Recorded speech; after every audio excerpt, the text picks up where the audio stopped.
And this is a crazy thing.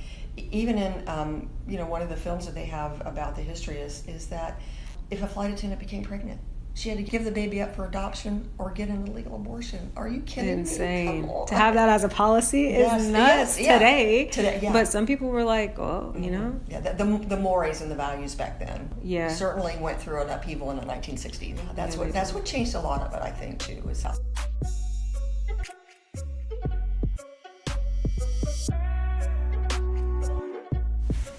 Welcome to the Layover Podcast. I'm Bree, your host.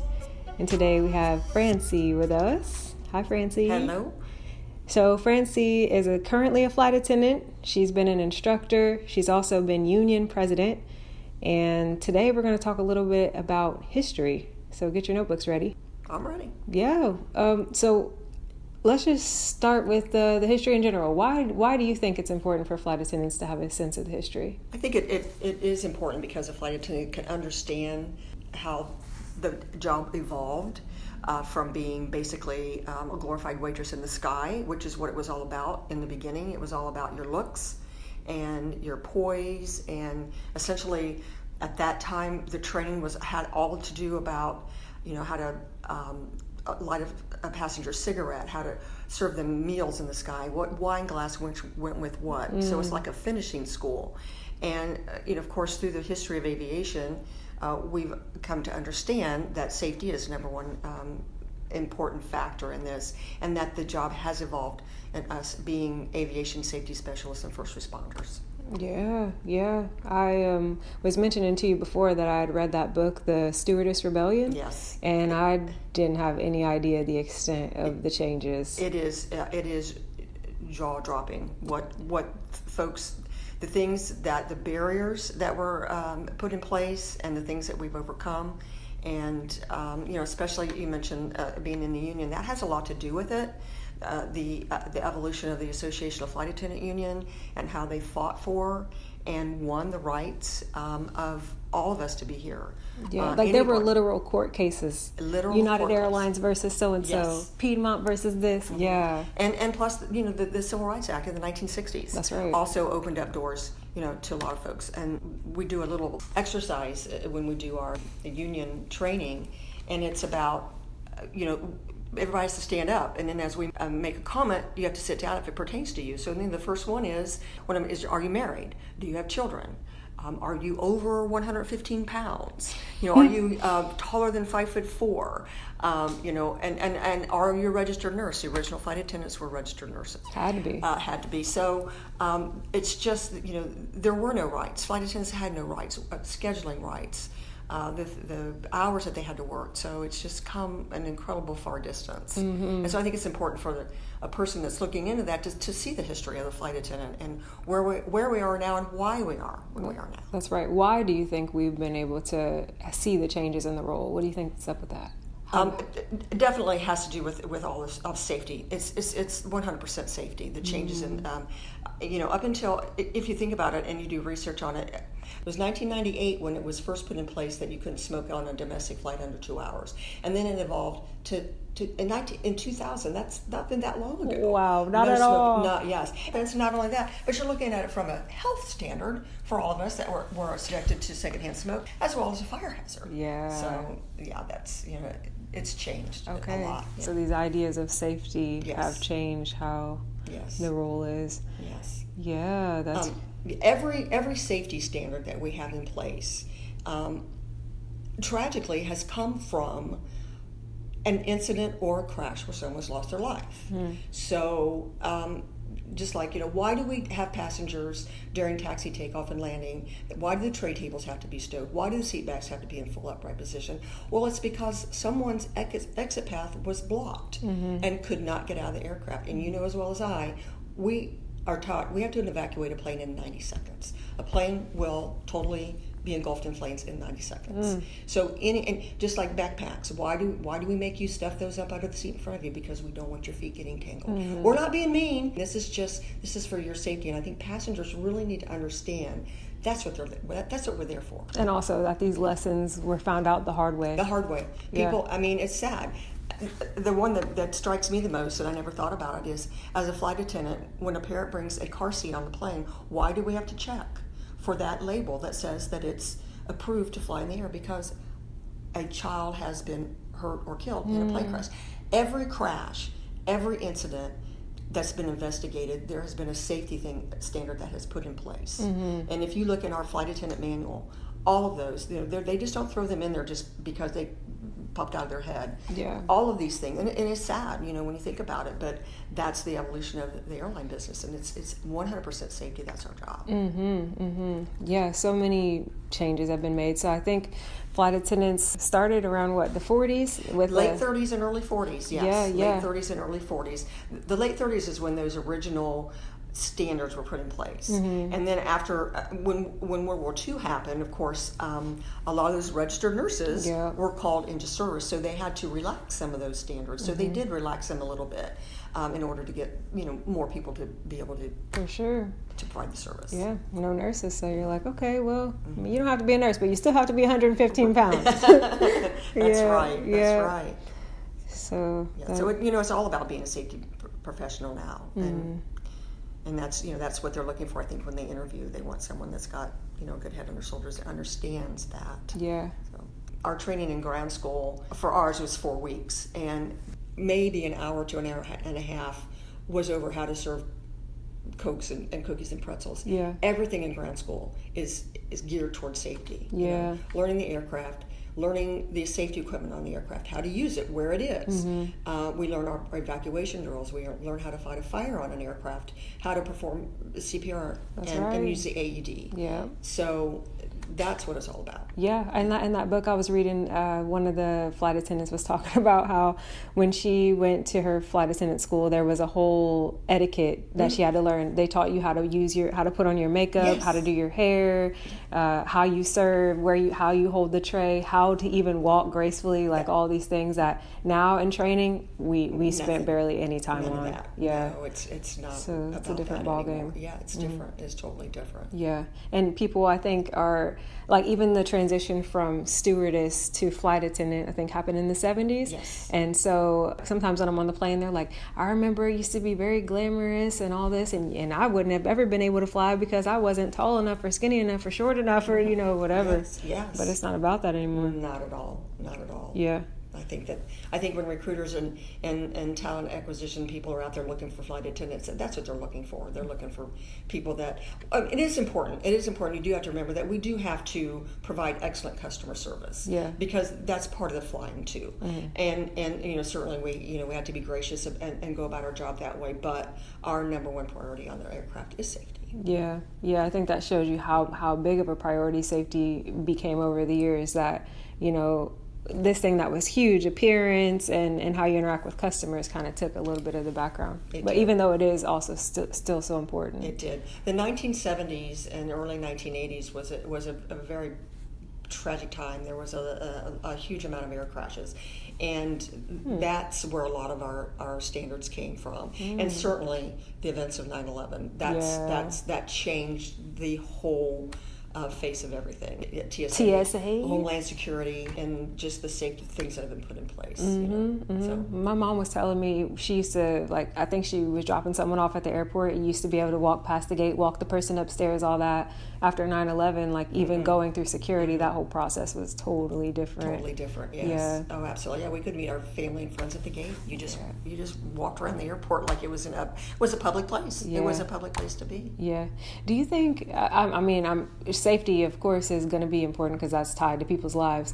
But do you think it's we're losing some of the glamour, and what do you think about that? Well, absolutely, we're losing. I don't know that there's any glamour in it. Maybe there's international flights. I don't know, the travel. Yeah, and that has to do with it. But we're getting people from point A to point B. Our standard is safety, and not only that. Like when you're working shorter flights, maybe an hour, maybe an hour and a half, you don't really have that time. I think to engage. Sometimes with your passengers, you're getting the boarding process in, you're getting your compliance checks, you're getting the flight closed up, then you're doing your safety briefing, your compliance checks, taking off and then, doing your service. And sometimes by the time we're finished with our service, it's time to wrap it up. That's right. So we really don't have that time to engage, So. Light people's cigarettes, so to speak. That's right. Darn, like my lighter. Right. Yeah. That's interesting because the flight attendant role is nested in so many different things. Like a part of the reason our flights are shorter, I think, has to do with the hub and spoke model. So it's Absolutely. like when the airlines change and they merge, then our role changes. The whole concept. That whole concept, was an innovative at the time, and then that's our bread and butter right now. That's what we do. Mm-hmm. I'm thinking of this court case. I can't remember the name of it, but it was for a guy who was fired from an airline because they thought that being female was like what could get around the Civil Rights Act. So like being female was necessary to perform the role well. But now obviously that's not the case. No. But I thought that was interesting, like it is. That just shows you how narrow-minded, I think, if that's just, for lack of any other word. Yeah. They weren't thinking outside the box at all. Yeah. And now we have every race, color, creed, everything, and that's kind of what's nice about it. I mean, there's very little barriers now, and anybody with the heart of provide that customer service and to get through the training. You can get through training. Yes, absolutely. It's out there for anybody. Yep. Age too. You used to have to retire at 32 or something like that. Yeah. Like you said earlier, no kids, no marriage. You could not be married. Like some of the girls, were sneaking. They did get married, and then they got found out, and then they lost their jobs, and this is a crazy thing. Even in one of the films that they have about the history is that if a flight attendant became pregnant, she had to give the baby up for adoption or get an illegal abortion. Are you kidding me? Insane. To have that as a policy is nuts today. But some people were like, Yeah, the mores and the values back then certainly went through an upheaval in the 1960s. Yeah, that's what changed a lot of it, I think, too. But it also opened the eyes of a lot of people and fortunately gave a lot of folks opportunities to do this job, or at least try it. For sure. For sure. Yeah. I was also reading of a flight attendant. I think she was the first black flight attendant. Her last name was Taylor or something like that. But she got hired because of a court case before her where she was being discriminated against, and they went to court for it off the Civil Rights Act. Yes. And so I'm just like, wow, you can kind of see how the world was changing through this industry. Yes. Absolutely. Yeah. Yeah. It went from being the glamour waitress in the sky to what we do now, get people safely from point A to point B. Point B. As far as someone wanting to look at the history of the flight attendants, on YouTube, there's a video that's put out by AFA CWA, and it's called Turbulent Romance. And we show that video through all of our classes that are graduating when we do our union presentation. And it's about 18 minutes long, and it gives a wonderful history of It's that. worth the watch. It's worth the watch. Yes, it is. So back then, I'm sure, they were rushing from flight to flight thinking that this is how flight attending is. Some people were just taking it for what it was, and then it changed. So here we are thinking we're taking it for what it is. It's all about safety and, but it could change again. Yes. Do you see any changes coming in the future? I just think there's going to be more safety and security measures put in place. The aviation industry, it has ebbs and flows. A lot of it has to do with the state of the economy and how the aviation business goes. After 9/11 happened, and there were those massive layoffs, and government basically saved the airlines and put in implementations to get the flight attendants back. Or flying back in general too. So and then recessions, and you get layoffs. Oh, you were even talking to me about COVID. COVID, they were offering buyouts, very, very generous buyouts for people because they didn't need all these people. So it just has to do. You just have to watch what's going on in the world and what's going on in our country as far as economics and the ebb and flow of that. So. Mergers. Right now there's a big merger going on between two of the independent carriers. So that's going to make them bigger. They're an independent carrier, but they contract, with. It's. Unfortunately, I'm not a student of the aviation business. I can't say business, I am either. Part of it, but it is it's a whole thing. Yeah, that's real. Yeah. Any parting words?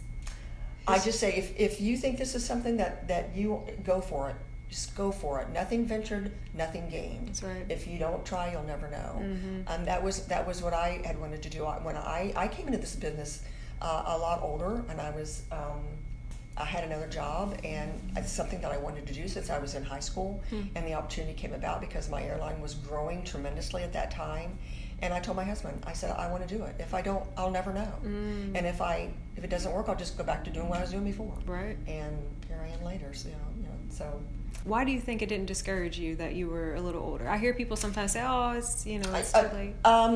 I've always been in my head, I'm not how old I am. And I've been blessed with good health. I'm in good health. Yeah. And good stamina, good physical You health. are a fireball. Thanks. Yeah. I thought I had a few more years left in me, and I just never let my age stop me from doing anything. So, I just I wanted to give it a shot. And you did. And I did. You took here advantage I of the game. Yeah. So and there's so many. There's so many avenues that you can explore as far as regional, main lines, mainline carriers. I've talked to people before, and I'm always curious. How'd you get here? What's your story? I love to hear people's stories. And a lot of people say I applied at 7 different regional carriers, and XYZ airline was the first one to call me, and that's who I went with. And there you go. And that's why, and then once you get in the business, then you can kind of get a feel for what it's about. That's right. And where you want to go if you want to go. That's real. And that opportunity is always there too. Yeah. There's a lot. There are a lot of turns and corners in aviation. There's always something to do. Yes, So, always. Yeah. Okay, Francie. Okay. Well, it's been a pleasure having you on. Thanks for inviting me. Thanks for educating us a little bit. You're welcome. You're welcome. And good luck to anybody out there that wants to explore this career. Right on. I second that. And thanks for listening. We'll see you on the next episode. Thank you for listening to another episode. We really hope you liked it. If you did, don't forget to subscribe so you can get more episodes as they're released. If you have any flight attendant history that we didn't mention today, I would love it if you left it in the comments so that we can all learn from each other. I also encourage you to check out the show notes. We'll have the story of Ruth Carroll Taylor and Patricia Banks there. Those are the first Black flight attendants, as well as Celio Diaz. He was a flight attendant in the 1960s who filed a suit against Pan American Airways for the right to be a male flight attendant, and he won that suit in 1971. I want to dedicate this episode to all the people who laid the groundwork that makes flight attending what it is today. Those people know more than most of us that sometimes you have to lay over to go further.